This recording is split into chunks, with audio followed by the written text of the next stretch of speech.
ઉડે તો બાકી બાવરિયામાં ઘા આપણે ઉપડી જાય ભાઈબંધની વાડી હલરમાં.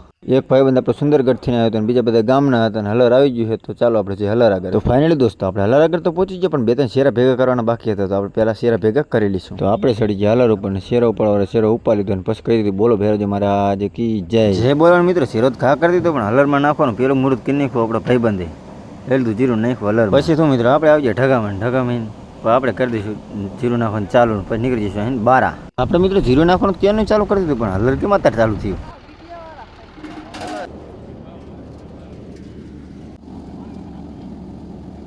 નાખવાનું કરી દીધું ચાલુ જીરું ને જો નીકળો મીઠું મસ્તીનું ક્વોલિટી ફૂલ એની માને એક ડાંખરી નહીં. આવું હલર તો તમે કોઈ દી ક્યાંય નહીં જોયું, એક ડાંખરી નહીં. ચાલુ હલર થોડીક મસ્તી ઉજી જાય આવતા હલર મૂકીને શેટણ આપણે ચાડીએ ભાઈબંધા કરે. પછી તો આપણે ભાઈબંધ કે એક સેલ્ફી આપણે લઈ લે કે આપણે આવી જઈએ ને. તો મેં કીધું હાલો હું લઈ લઉં તમે લઈ લી, બે એક સેલ્ફી લઈ લી. આપણે મિત્રો એક સેલ્ફી લઈ લીધી ચાડીએ મારી એક થોયલ ને આવતા રહી જ્યાં જીરું નીકળતું ત્યાં. હલરમાં મિત્રો થોડી ખરાબી હતી, ડાયરેક્ટ ટાંકીમાં જતું નહોતું એટલે બકડી ઠેલી ભરવાનું. પછી ઘડીક ઠેલિયું ભરી બધા ભાઈબંધ થઈને પછી મજા ન હોય કાગર પાથરીને સીધો કી નાખ્યું બખડિયા ઘા કરવાનું ચાલુ. આપણે મેં ઘડીક મહેનત કરીને પછી ઉપડી ગયા, પહોંચી ગયા આપણે ભાઈબંધને બાઇક ને. પછી શું બાઇકને ભાઈબંધ એવું દોટાયું ને ઘડીકમાં ઠોક દીધા ઘરે. પછી ભાઈબંધે રાતે 12 વાગે બાઇકને જે દોટાયું ઘડીકમાં ઠોક દીધા ઘરે. બીજા દી ઉપડી ગયા પાછા આપણે આપણી વાડીએ જીરું ઉપાડવા.